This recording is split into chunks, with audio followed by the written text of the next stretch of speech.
What's up guys, my name is Liam, and today we're going to be taking a look at the Vaxee Outset AX Wireless. I was a huge fan of the NP01S, so how does the AX stack up against it, and more importantly, is this going to be the perfect gaming mouse for you? Let's check it out.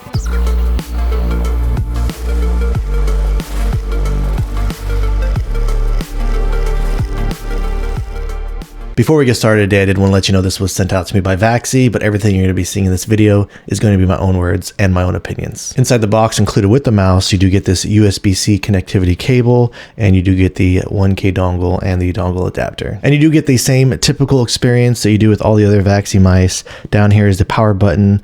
Red is off, green is on. You have your DPI button over here to change the DPI. Polling rates of 125, 500, and 1000 hertz are currently all that's available. And then this button over here is your click to bounce setting.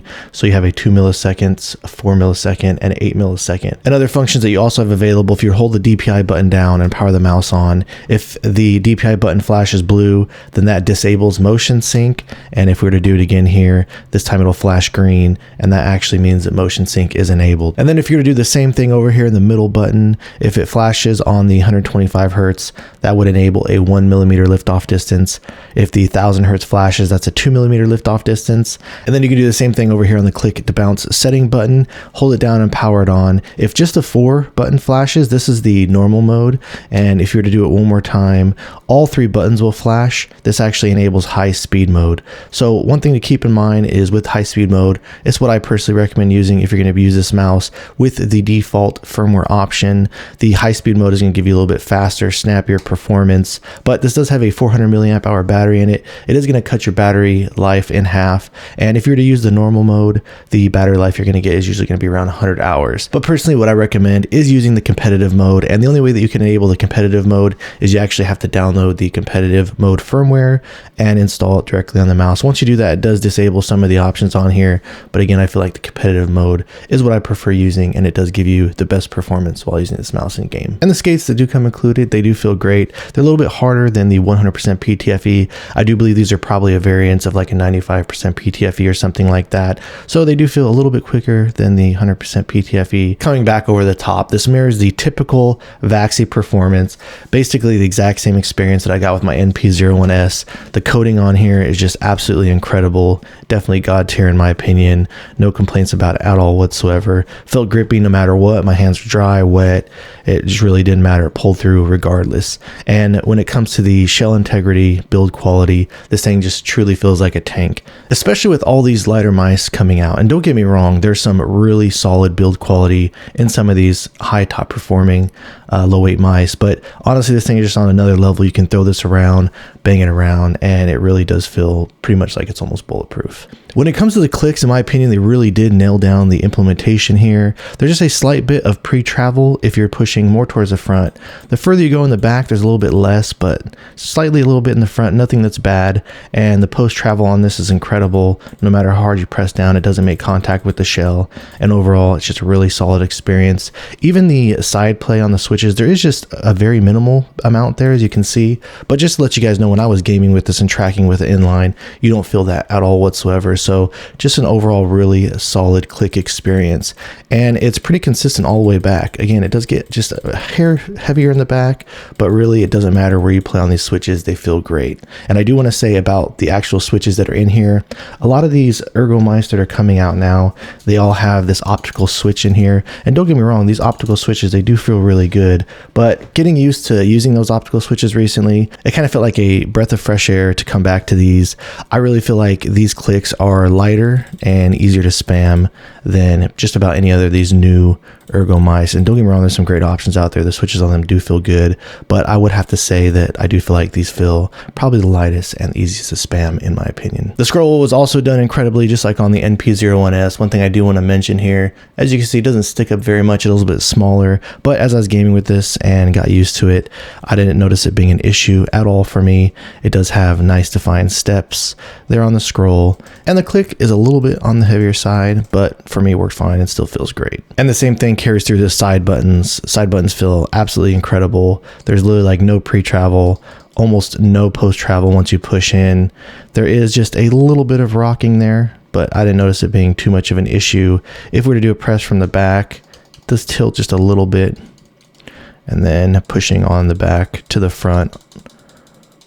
That's what that looks like. But again, overall, aside from the fact that these are kind of close together, there isn't very much spacing in there, but I didn't notice that being an issue when I was using it. I never had a time where I misclicked the front side button when I was trying to click it, or same thing with the rear. So they feel really good to me, and another great solid implementation here. So let's go ahead and drop the sound test for the click and the build quality.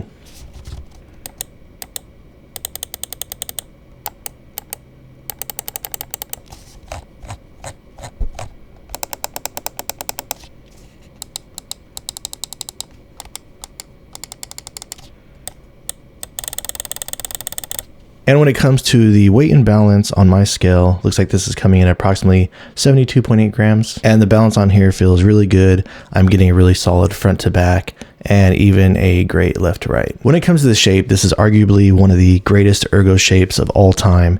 And I feel like it does have a little bit of an aggressive curved profile coming from front to back here, as you can see, but it does sit up pretty much a little bit higher in the back than just about all the other options I'll be comparing it to out there. So it sits up a little bit higher, and this by no means feels large. It does feel like a little bit smaller to me. I don't really necessarily have larger hands, but the second that I grabbed onto this using a relaxed claw grip, I can genuinely say that I do believe that just for a purely relaxed claw, I do think that this is the best shape out there. I don't feel like it has too aggressive curves. It does have kind of an aggressive fall off to the side down here, but I don't feel like you notice it so much because of the fact that the rear of it sticks up a little bit higher.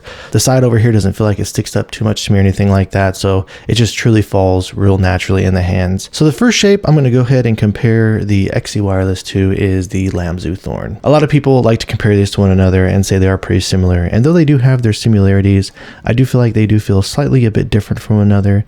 As you can see here, coming over to the bottom, they both kind of have this aggressive flare out here, but I do kind of feel like in the middle that the Thorn does feel just a little bit more wide. And when looking at both of these from the rear, the Vaxee does kind of drop off and has more of an aggressive curve from the top left side falling down to the bottom right. And one difference that I want to point out that I noticed when going back and forth between both of these, the Thorn does kind of drop off more aggressively from the top mid hump down to the rear, to whereas I do feel like on the Vaxee it sits up a little bit higher and it kind of has a softer curve from front to back. So I do feel like when I am relaxed claw gripping these, I do feel like this hump, this area right here with how kind of aggressively it falls off, I feel like you notice it in your hands a little bit more. And just for me personally, it feels just a little bit less natural, to where this does feel a little bit flatter right here in this area. It doesn't have as pronounced of a hump. So at the top, even though it's not a flat curve profile by any means, it does feel just a little bit flatter, and the mid hump or the curve over here towards your pointy finger does feel just a little bit smoother and a little bit more natural for me to grip. But aside from that, these don't feel really that far apart from one another. Again, just mostly with the Vaxee over here, it does sitting up a little bit higher in the rear.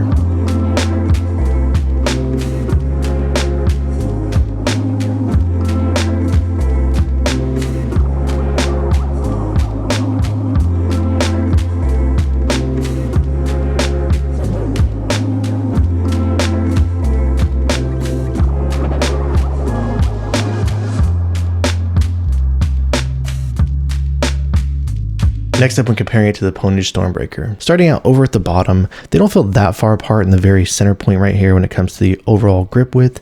But as you can see here, the bottom, it is much more aggressive on the Vaxee. It does flare out more and feel a bit more wide towards the rear of the mouse. And when looking at both these from the rear, as you can see the top curve profile from the pointy finger down to the right side of the mouse, they don't look that far off, but they do feel differently due to the fact that the Pwnage Stormbreaker does drop off much more aggressively to the rear and to the front, to where overall you do have a smoother curve up here on the top of the Vaxee.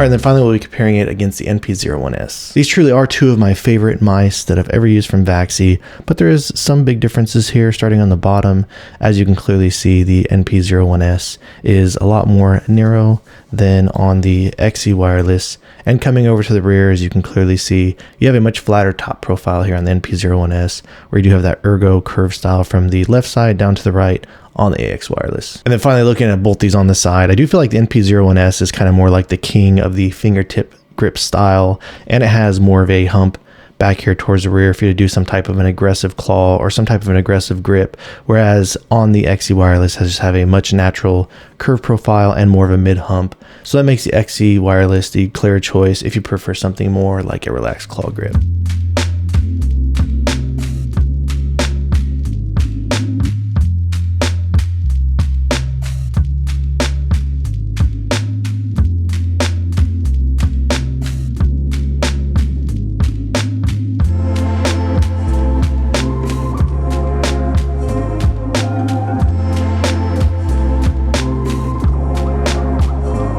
Alright guys, so that about wraps things up on the Vaxee Outset AX Wireless. Right now, all the rage is for these lighter style mice, and I must say that really the only downside that this has is clearly going to be the weight. You can also argue the 4K, but again, the 4K dongle is on the way, so once that does come out, the weight is really the only thing that is going to basically be separating this from the other Ergo offerings that are currently coming out on the market. But I really do feel like this does have an unmatched shape for a relaxed claw, and I do feel like the click implementation and the spammability of the clicks is a lot better than any of their other options out there. So as far as the overall performance, you know, as long as you can get past the weight, for me personally, when I did start using this, immediately when I grabbed it, I thought it felt incredible, but I did have to move up to a little bit of a faster pad to kind of compensate for the weight. And when I did actually get used to the weight, I found myself really falling in love with this thing. So if you can put the weight aside or just give it a chance and allow yourself to get used to it, I really do feel like all around this is a win. And as much as I do love the NP01S, I think this is an incredible mouse as well.